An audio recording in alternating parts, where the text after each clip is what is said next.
Here's how to schedule a Target pickup order. First, you want to open up any web browser and head over to target.com or open the Target app. Make sure to log into your account. At the top of your screen, you should be able to find your location. Tap on it and set your preferred local store. Now find the items that you want to purchase, then you want to add them to your cart. Once you're done with this, you want to tap on the cart icon. Now here, find the option of order pickup, select that. Here, make sure that you have selected order pickup.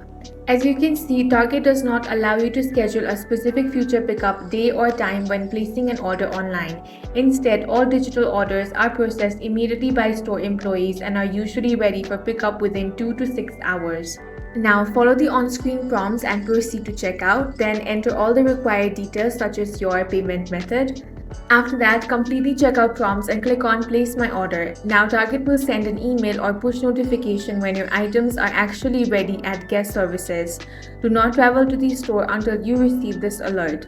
That's all for this video. If you found it useful, make sure to hit the like button and subscribe for more videos like this.